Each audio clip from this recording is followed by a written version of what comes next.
You have landed on the MotoAmerica AMA FIM North American Road Race Championship. This weekend is MotoAmerica Superbikes at Virginia as we're ready for Motovation Supersport, our 6th round of 9 for 2025 from Virginia International Raceway in Alton. It's time for race 2 as riders are ready to get after it. And boy, it is a beautiful day for racing a motorcycle here in Virginia. Welcome to the broadcast booth. I'm Greg White, standing alongside two-time national champ Jason Pridmore. Now, Jason, I think the big news of the weekend so far is the fact that we have had a championship points lead at the midway part of the season. And it's the same two guys we saw doing this last year. Right now, Matthew Skoltz, though, on that #1 Track Racing R9, looks tough to beat, Greg. As we look at yesterday's highlights, Greg, right off the bat, you could tell that this was going to be a barn burner because Matthew Skoltz dove up underneath his teammate Blake Davis, who would get beat up a little bit here as PJ got aggressive, trying to get through in turn 3. Both of these riders get passed by Cam Peterson and Josh Hayes as they both ended up going a little bit wide. You see Cam Peterson did everything he could to keep the #1 inside. PJ first goes by Josh Hayes, then you're going to see Blake Davis do the same thing to go around Josh. Josh would eventually finish 5th.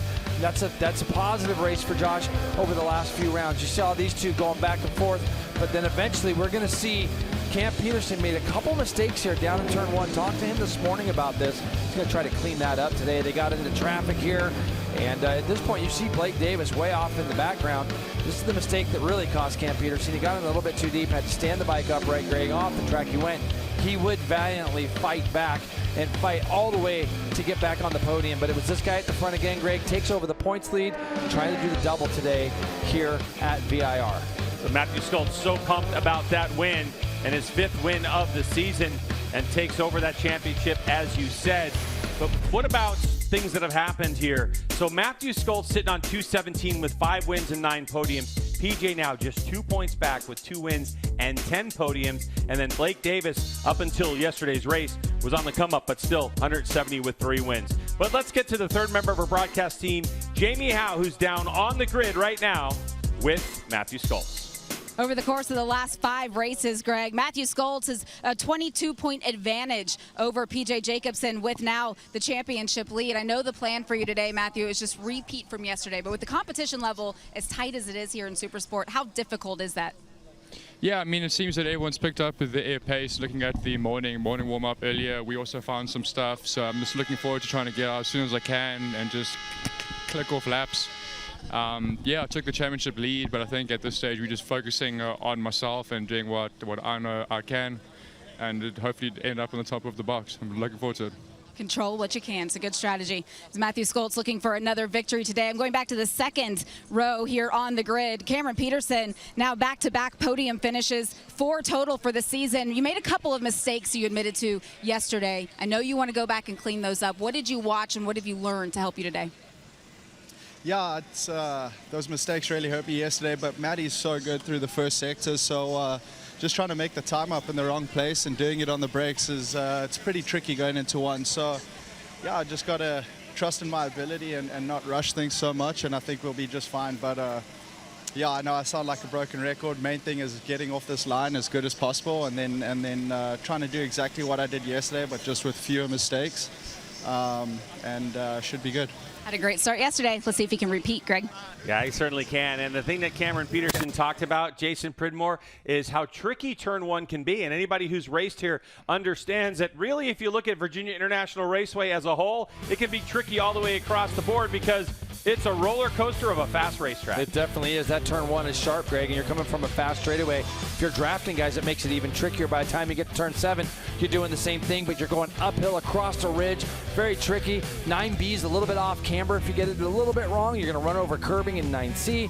Then you're braking hard for turn 10, and it's a fast run down the hill. And yeah, you can have 2-3 wide coming to the start-finish line. That kink is turn 14, and that's where the finish line actually is. All right, so that's VIR. When we come back, we're going to get race action going. PJ Jacobsen looking for his first race win since May 31st. Can he get it done and retake the championship lead? That's what we're all here to find out.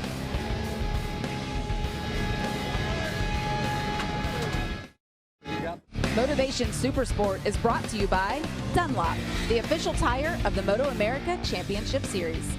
By NXT Bets, play MotoAmerica for cash. Multiple race classes live on top sports books and DFS platforms all season long.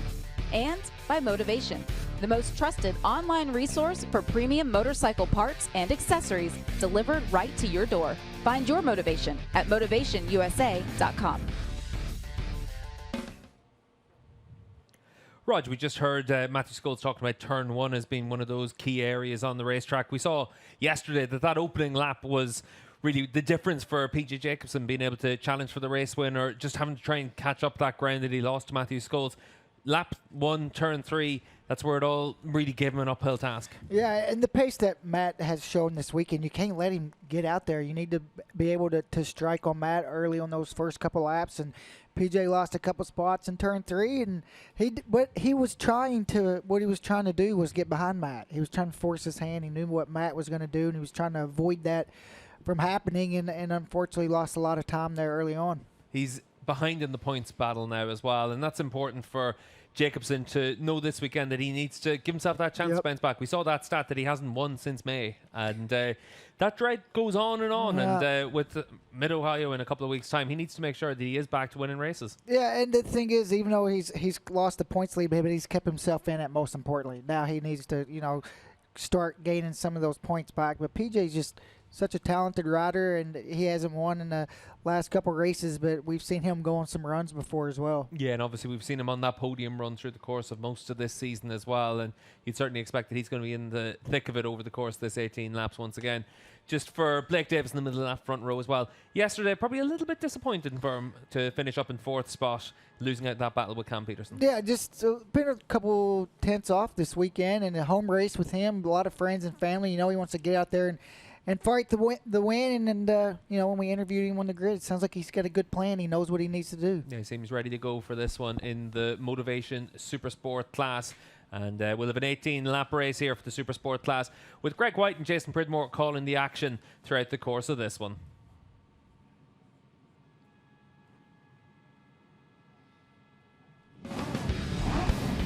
Welcome back to Virginia International Raceway, Motovation Supersport race number 2.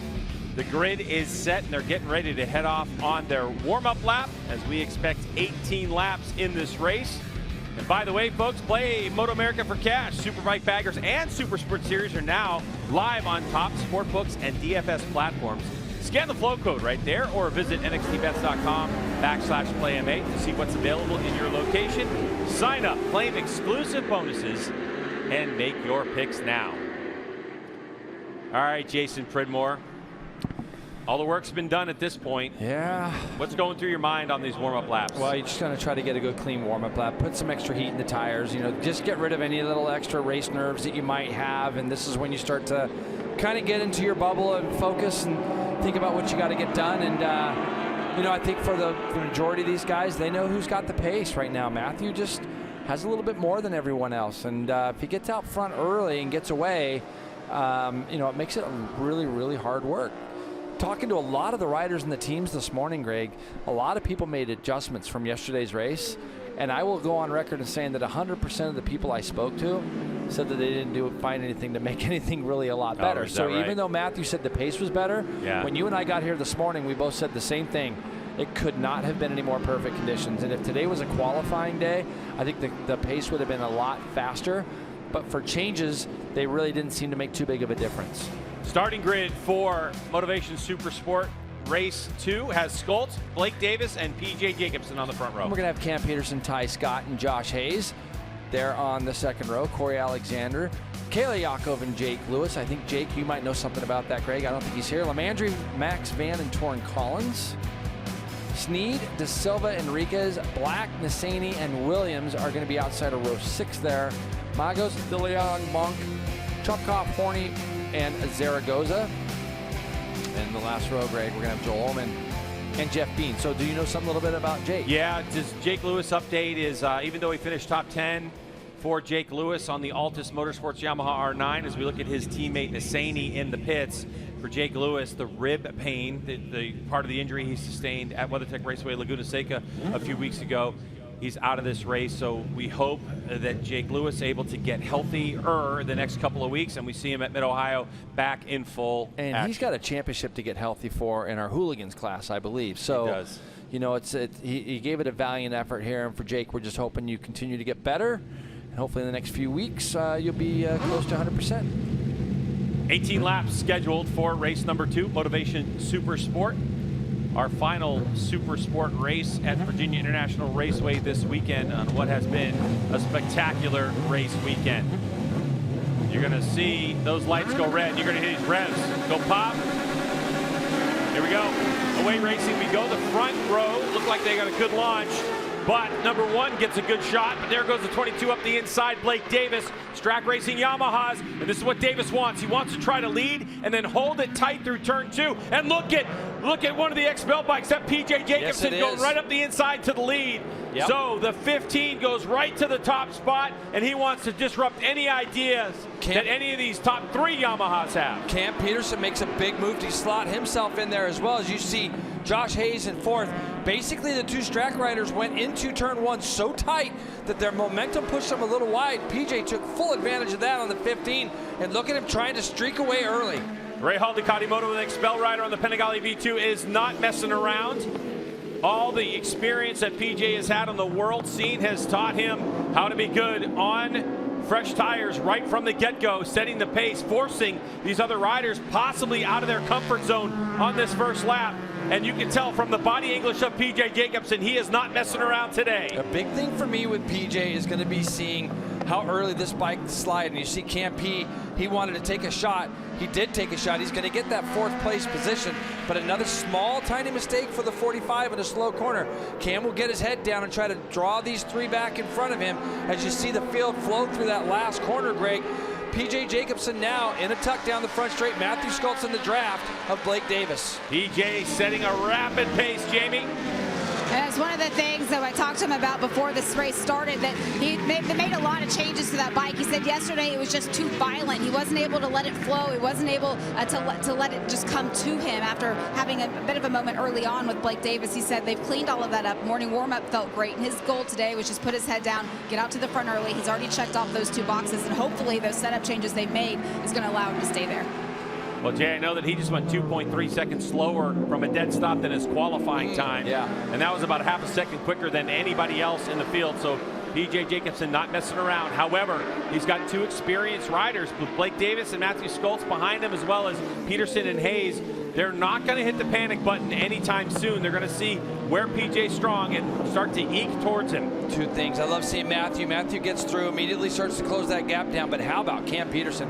He is on a lap right now, Greg. So we're probably going to see the lap record maybe from yesterday broken. I believe it was 26 flat. We'll see what happens this time through. Both the Strack rider and the Ducati you see in 4th, although it looks like Cam lost a little bit of time breaking there into turn 10. So he was up a lot closer to the back of these 3 in front. So we'll see what ends up happening. Now you see Ty Scott, Kayla Yakov, Corey Alexander, Josh Hayes all in that chasing group. But this is going to be a good lap for Matthew Scults. Let's see what it is, Greg. It's going to be 26.1, so just a slight tick off, but now he is back on the back of PJ Jacobson. So Jacobson is going to basically have never seen a +1 on his board. It's going to be +0 from here in, and Matthew's on the back of him.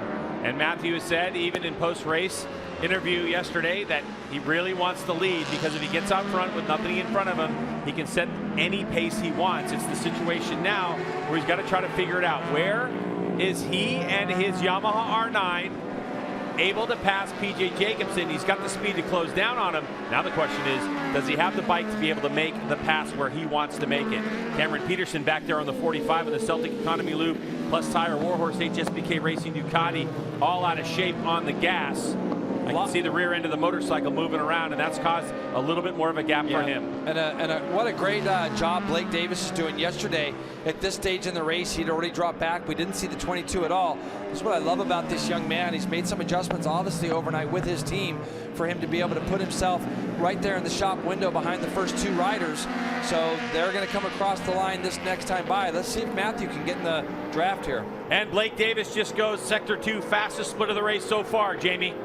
And one of the things that Blake relayed to his team after the race was he just didn't feel comfortable with the transitions, that side-to-side motion, and they made a couple of adjustments. Xavi Flores, you see there on the right-hand side of your screen, his crew chief, they made those adjustments for the morning warm-up, and they were a little bit better, but not good enough. And Xavi ultimately said to Blake, he said, I can't give you that mental confidence that you're looking for. You're going to have to trust yourself, trust this bike, and for 18 laps, you're going to have to give everything you've got. And so for Blake to be able to take that, do something with it, and stay in this lead battle is pretty impressive for that young rider. As Matthew Schultz took over the lead into turn number 1, and with Blake Davis now closing in on the back of PJ Jacobsen, he's going to have to rely on his trust in himself, as PJ now is going to go to work on Schultz to see where his bike and abilities to get this bike into certain spots are going to weigh up against Matthew Schultz and his Yamaha.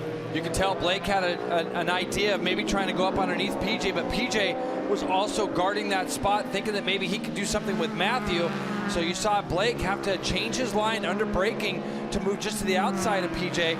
But now you got to be thinking to yourself, can PJ get close enough to Matthew to draft? And while that's happening, can he get far enough away from Blake so the same thing doesn't happen here? Look how fast Matthew is So down good, that isn't he, hill. down this hill. So from the braking zone where the rear wheel went in the air, as soon as he turns right down the hill, he starts to pour it on.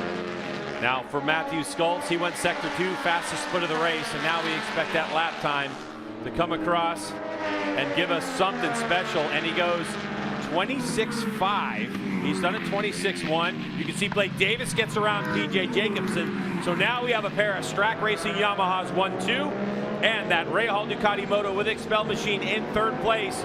And these are your top 3 in the championship.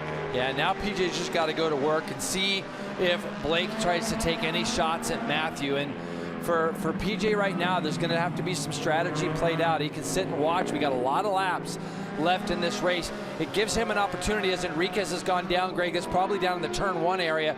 Real easy to run straight there and then tip over in the grass, but just that's a little bit of speculation. This young man's put in some really good rides this year, so it's going to be frustrating for him. Glad to see he is up and okay, and he'll be moving on to Mid-Ohio. On that Lloritos machine out of Daly, California. So the corner workers doing a great job of getting this incident cleared as our race continues to rage up front with about 13.5 laps to go. It's the Blake Davis that we saw at Laguna Seca right now, isn't it? I mean, you can tell he's riding with confidence. He's got his teammate directly in front of him. You know, once you get the race started, and you saw what happened yesterday with Blake, he fell back quite a way. He did end up finishing 4th, got beat at the line by Cam Peterson, who's still back there in 4th. And then we got this battle a little further back for 5th place. Ty Scott, Josh Hayes, Kayla Yakov, Corey Alexander are all in this battle. Ty Scott last time tried to draft Josh down this front straightaway. Now Josh is in the draft of Ty Scott. We got a Suzuki leading a Yamaha and a Ducati and a pair of Ducatis in this little fight. And in coming across the line was Blake Davis, who took over the lead. So Blake Davis, when they came across the stripe on the back of a 26.2, ends up taking over the lead from Schultz.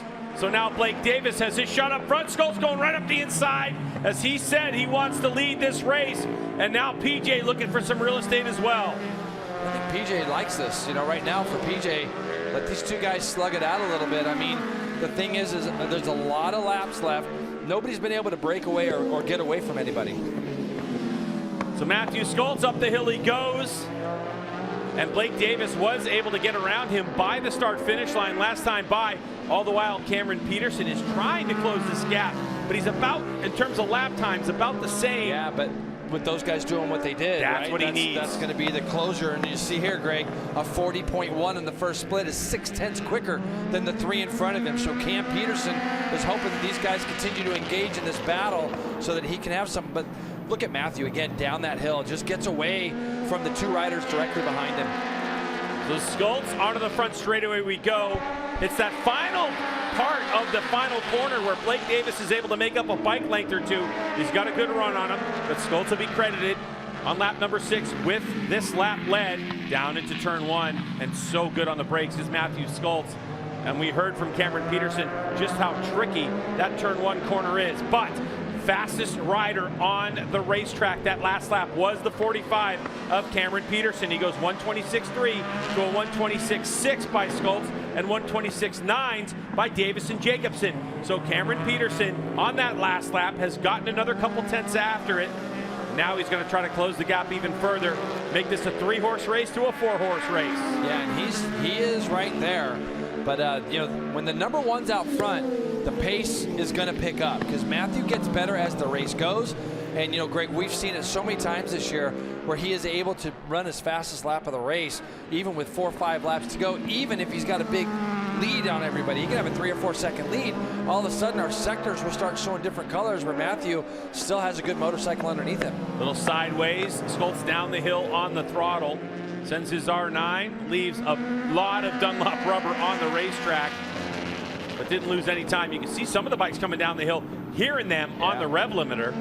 They do a short shift from second to third as they go up through that 10-11 sector, and then they're in the rev limiter in third coming down the hill.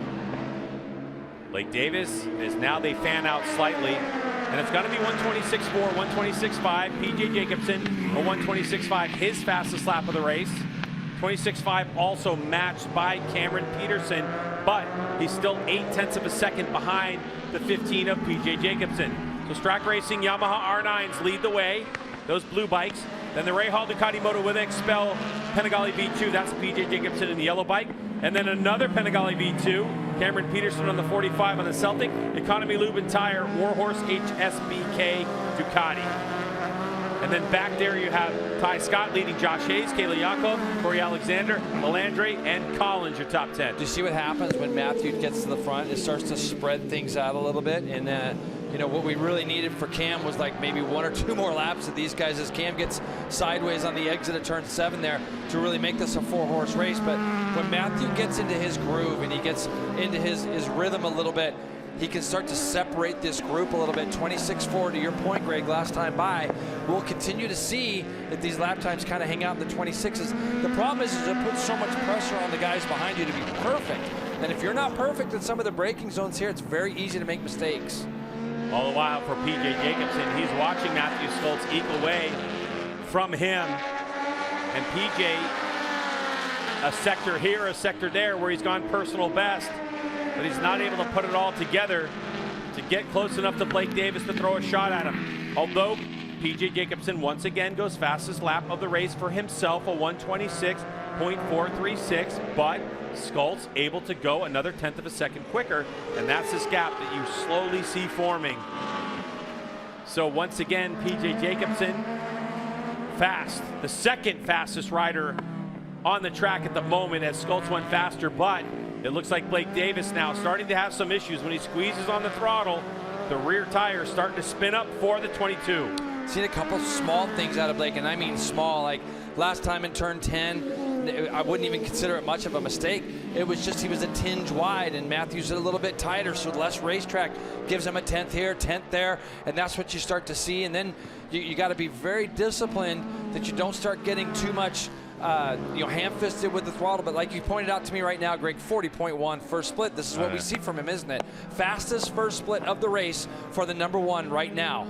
So he's pouring it on, wants that gap, and he just goes sector number 2, fastest split of the race with 9.5 laps to go for Matthew Scholz. He is pulling the pin right now, and he is trying to break the will of the riders behind him. We could see a 125 from Matthew Scholz as he comes across the stripe to complete sector number 3. 125.964, new track record for Matthew Scholz in Motovation Supersport. And that's the pressure, man. That is, when you can apply pressure from the front of a race and be able to get away the way he's doing right now. These guys are not going slow. Obviously, Greg, 26.4 for Blake, 26.6 and 26.4 for Cam Peterson as well. But Matthew has this ability.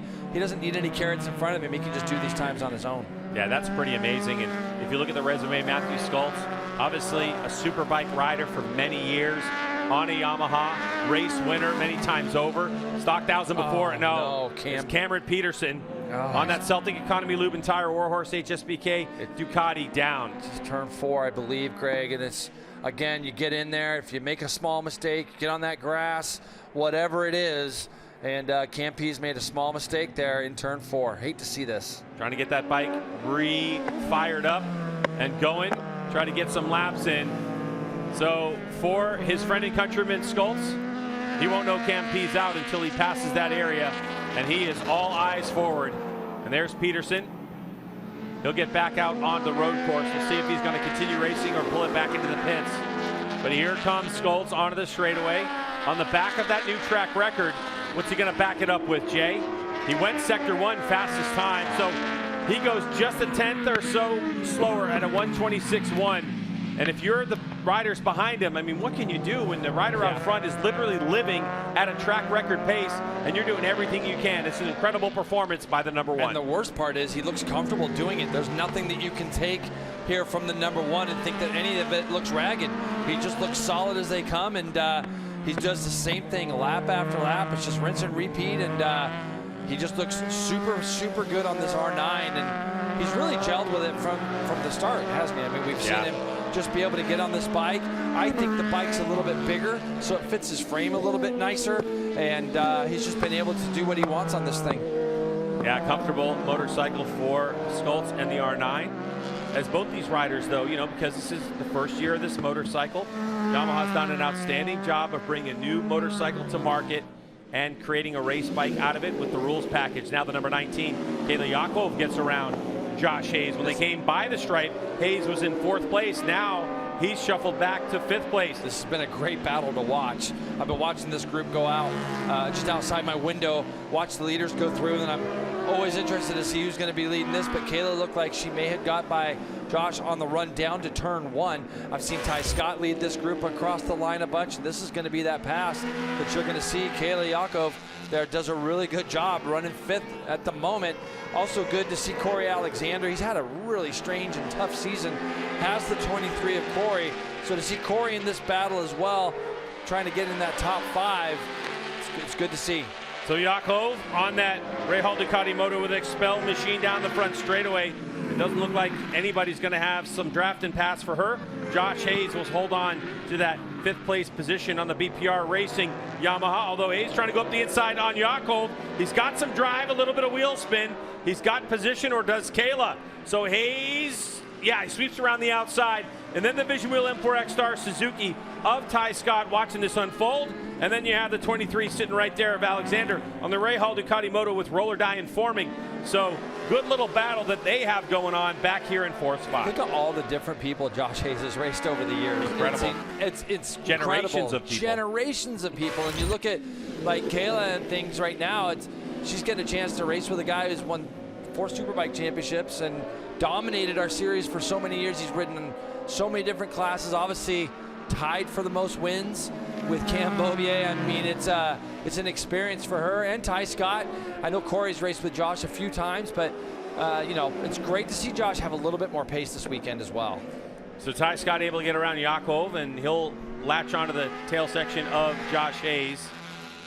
Ty Scott in that Vision Wheel M4X Star Suzuki on the GSXR 750, chasing down Josh Hayes right now, Jamie. It's great to see Josh Hayes in these battles, and you know, you consider the fact you mentioned 2 different stages of their lives.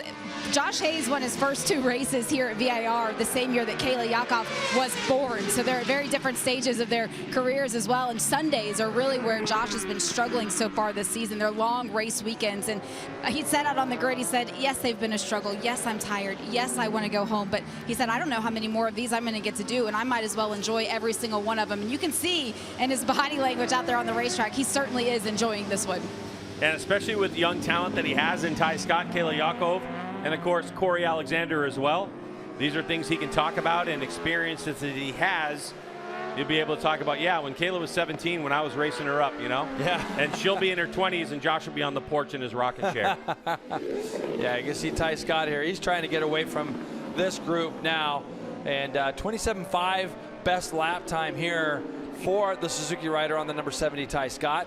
It just kind of goes to show you the pace that the first 3 have right now, Greg. I mean, 25.9, 26.2s, and 26.4 is the best lap times for Blake Davis and for PJ Jacobson. They've now fallen back into the 27. Matthew's still doing 26.1s. I mean, Greg, 26.4 this lap through. So he's basically going almost a second a lap quicker now, 0.6 there, as now they've started to encounter some back markers.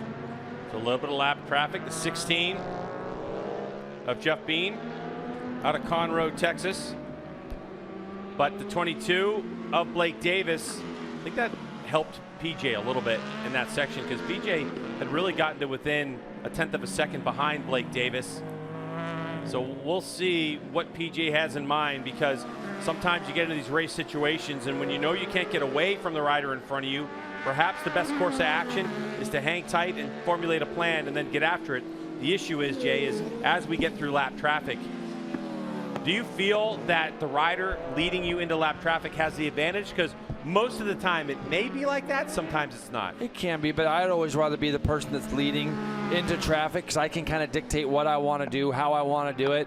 And these guys have so much experience, and they're going to make definitive passes. It's going to be one of those things where when they see slower traffic coming up, they're already starting to make a plan in their mind, what they're going to do, how they're going to do it, where they're going to go past. This is the closest we've seen PJ to Blake right now, as he's literally right on the back of the 22.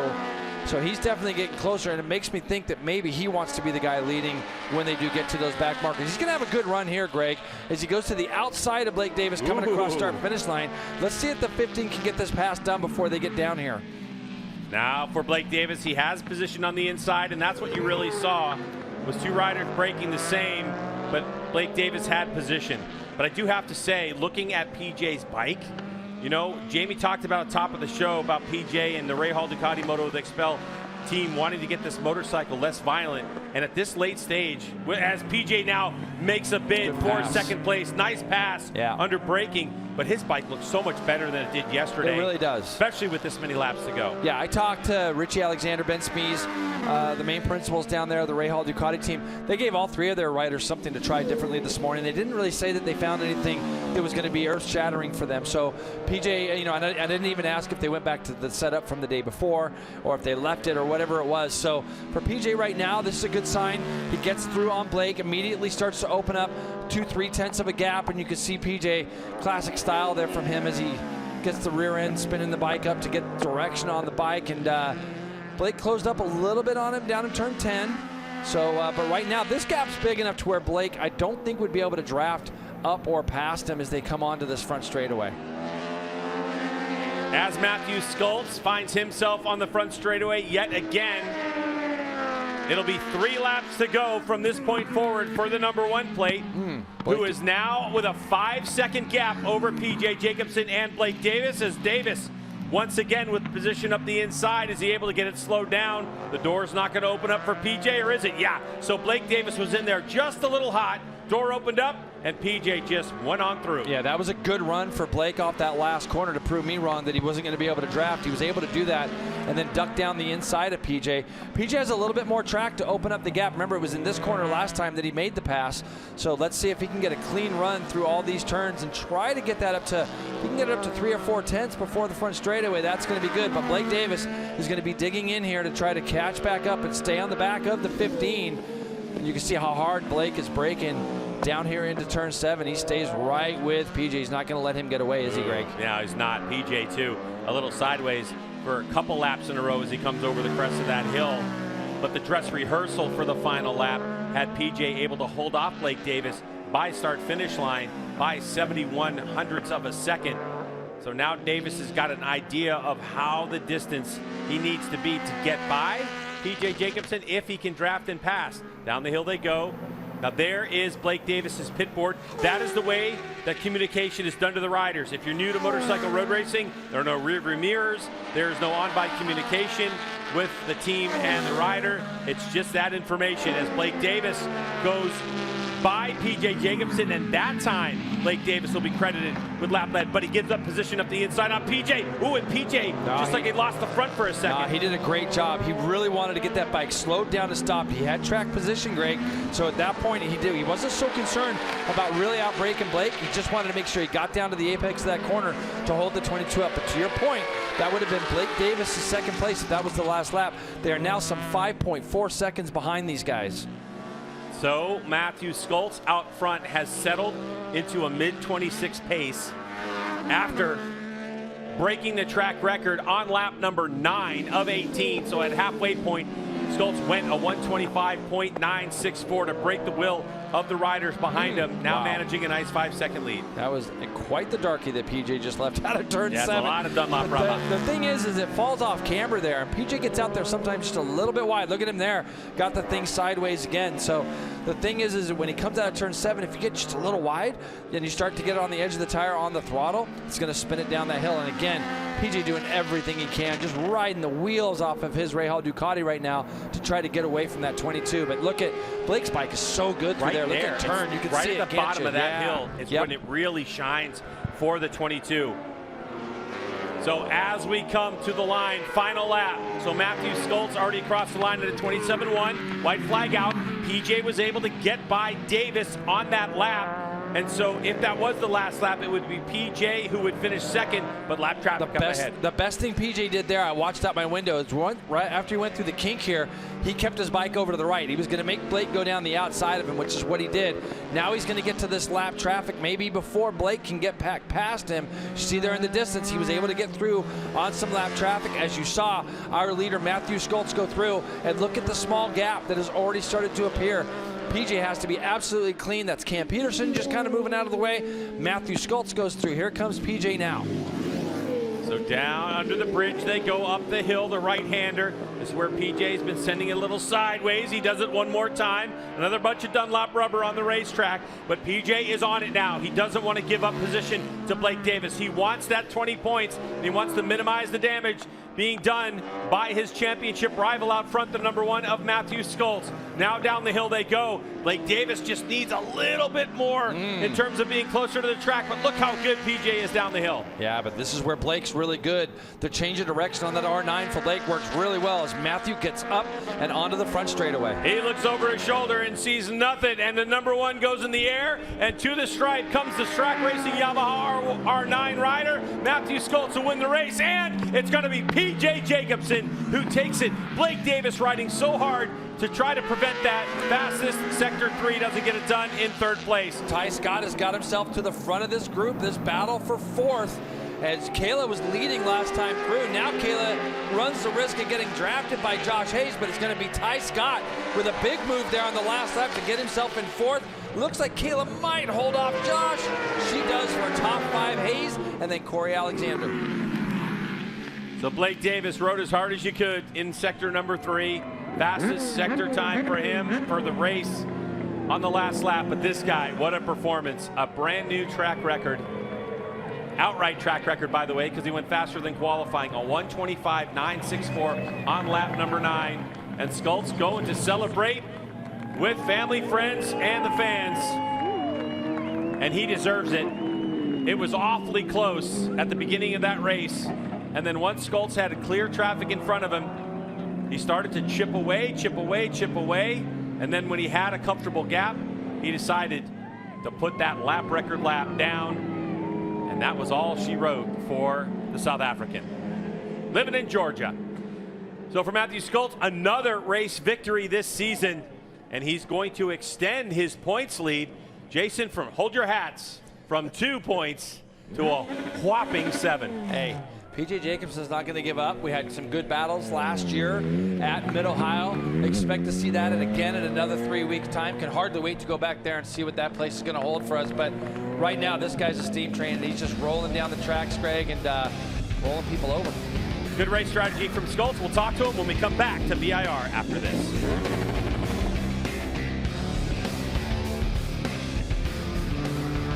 Skoltz picking up his 2nd win of the weekend in the Supersport class and opening up that championship lead to 7 points. But Rog, let's take it back to the start of the race.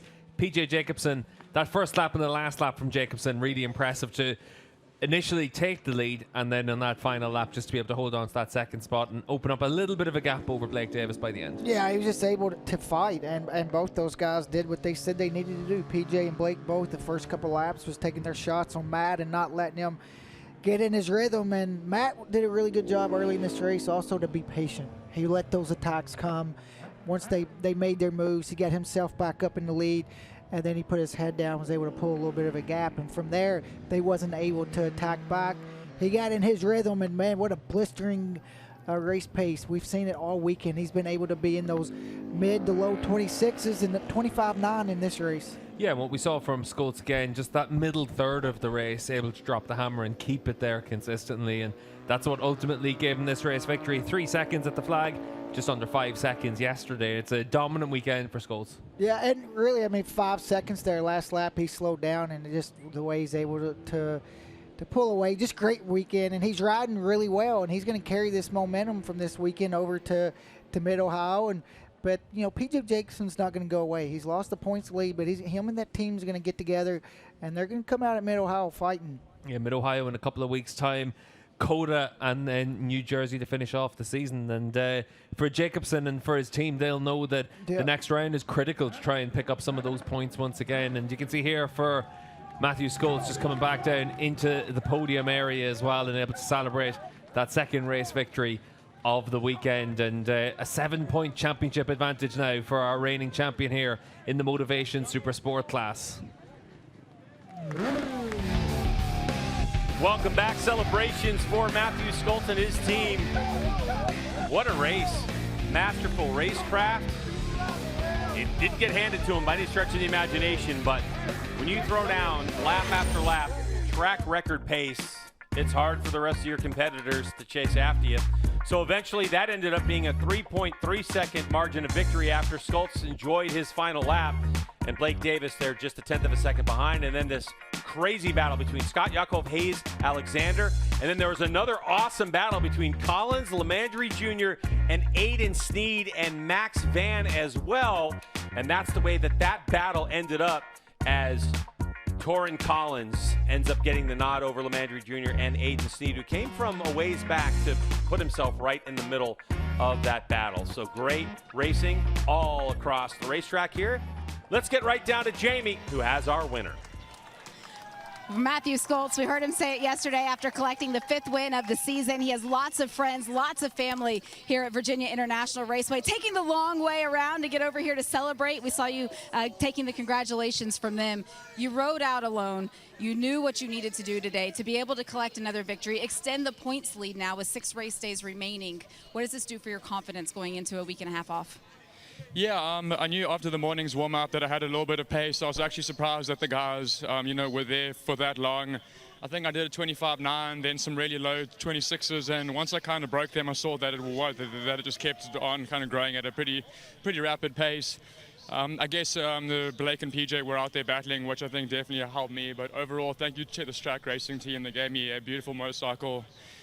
Pretty much led every single session, couldn't be happier, and looking forward to the next round. I'm feeling confident, and hopefully we just keep this momentum rolling.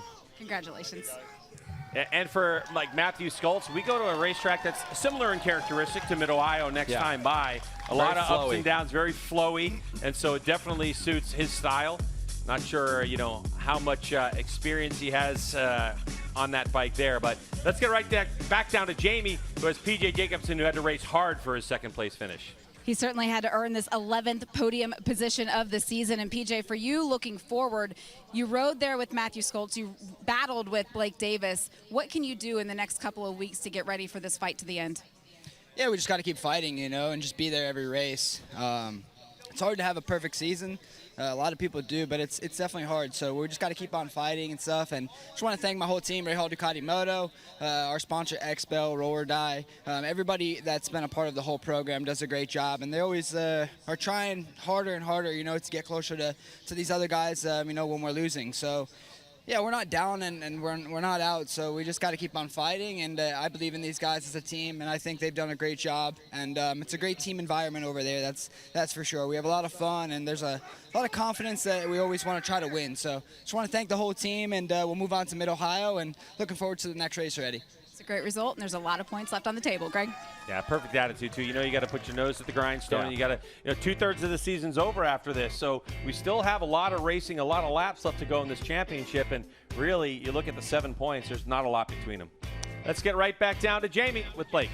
For Blake Davis, 7th time on the box this season, but after the struggles, fan favorite as well, after the struggles that you had yesterday just in the transitions, to be able to not only clean that up, but also go out there and battle, what does this do for you momentum-wise?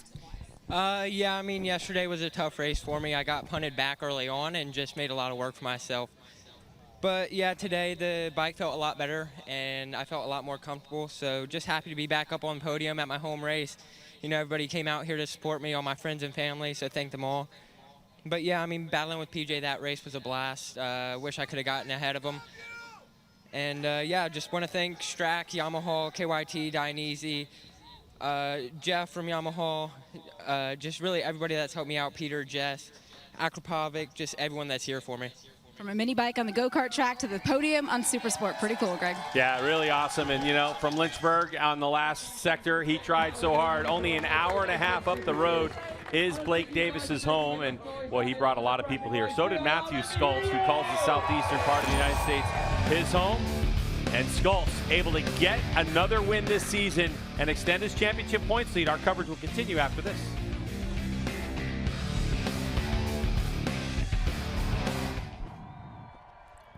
A 7-point lead now for Matthew Skulls in the championship, Rog, and we know what he could do last year whenever he was able to get that little bit of a lead. And for PJ Jacobson, pressure on now when we go to Mid-Ohio in a couple of weeks. Yeah, and I liked PJ's attitude, saying they're not down and that they're definitely not out of this, and that team is going to work really hard. And you know, he made a good point that the seasons kind of go like this. There's peaks and valleys, and he just has to keep himself in that fight and not make any mistakes. But he's going to have to start winning some races here pretty soon, and PJ and the team will be able to do that. Yeah, and for PJ, obviously 40 points this weekend, so it's not a bad weekend. Just when you're up against Skulls in this kind of form, it is tough to be able to go with him, and that's where Mid-Ohio in a couple of weeks becomes really critical to see if he's able to bounce back from this and give himself that chance. We're now at that stage of the season, into the final third of the year, where the clock really ticks down for the riders in the Supersport class, and it becomes more and more important for Jacobson just to make that small step that he has to make to put the pressure on the reigning champion. Yeah, and every weekend's going to get tougher and it's going to get harder, and the pressure's going to rise as the season winds down, not to make a mistake. And one of those riders make a mistake and gives up, 20 or 25 points, it's going to be hard to claw that back. So they're on the ragged edge, but they can't take a chance of going too far, and it's going to go down to the last race. And PJ, he's going to swing back in Mid-Ohio, but they have Blake Davis to deal with also, and they also have Cam Peterson running at the front as well. So we talk about those two guys a lot, but you never know when the other two could get in there and get in the middle of that. Yeah, very impressive step forward today from Blake Davis to bring himself into that fight as well. Yesterday ended up in 4th position. Today back up there on the podium, could very easily have been in 2nd spot as well. Great ride from Blake once again, and able to back up what we saw last time out at Laguna Seca as well. So 2 Yamahas on the podium, PJ Jacobson up there, Tyler Scott and Kelly Yakov inside the top 5 as well. So plenty of variety here in the Supersport class this season. Motovation Supersport is brought to you by Dunlop, the official tire of the MotoAmerica Championship Series. By NXT Bets, play MotoAmerica for cash. Multiple race classes live on top sports books and DFS platforms all season long.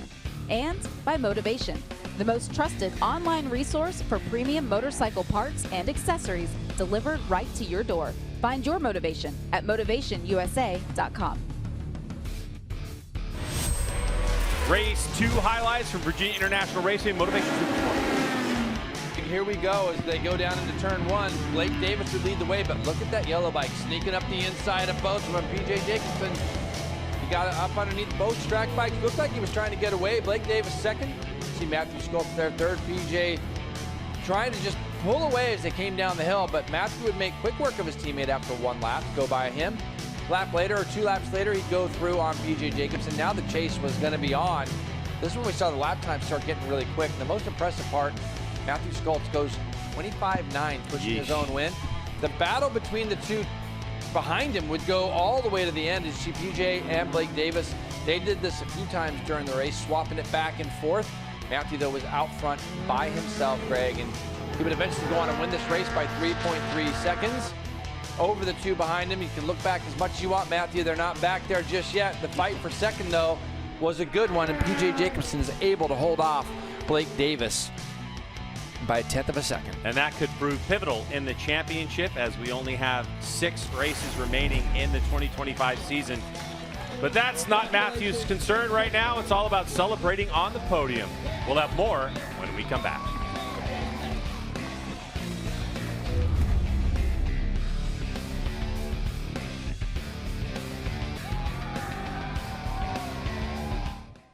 Rog, I mentioned just before we cut back that we had Ty Scott and Kayla Yakov there inside the top 5. We had Josh Hayes up there as well. Good performance by Hayes this weekend to be able to have that top 6 pace all the way through the week. Yeah, and hopefully that's kind of get Josh's season back on track coming from this weekend and being really fast. He was strong, always been strong here at VIR. He's also really strong in Mid-Ohio.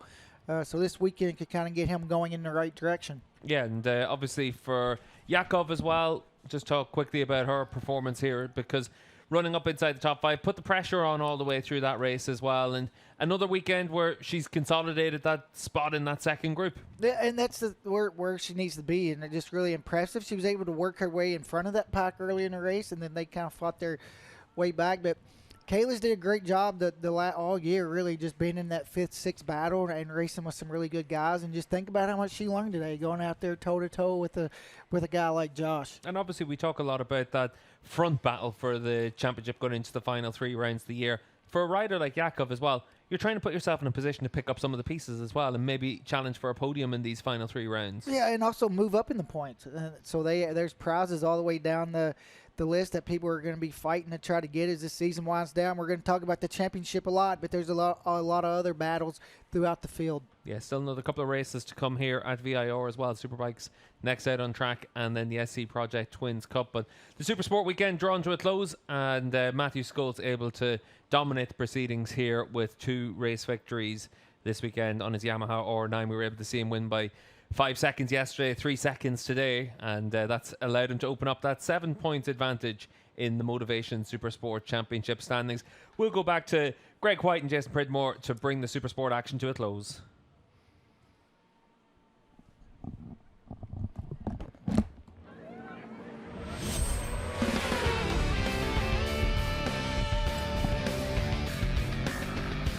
Overhead shots of Virginia International Raceway. What an event we have had. So many thousands of fans have shown up to check out racing. Motovation Supersport did not disappoint, as Matthew Skoltz, with his perfect racecraft on lap 9 of 18 on this race, put the hammer down, broke the track record, broke the will of the riders behind him, left it up to them to mess around with all of it. But what happened after these race results in terms of the championship point standings? So as we head off to Mid-Ohio for Motovation Supersport in about a week and a half, 2 weeks time, it's 7 points between the top 2. Blake Davis with 56 points, Ty Scott and Cameron Peterson. Now the good news, Jay, is we still have 150 points on offer. So for Jake Lewis, who wasn't here, he's out of this championship, mathematically, but we still have an absolute fantastic one in front of us. Well, that's the Motovation Supersport race number 2. We're going to do it again, 15th through the 17th from Mid-Ohio Sports Car Course in Lexington, Ohio. Make sure you get your tickets, come on out and hang with us. If you can't, well then watch it right here where you've seen it right now. For Jamie and Jason, I'm Greg. Thanks so much for checking out our coverage. We can't wait to see you back on track from Mid-Ohio.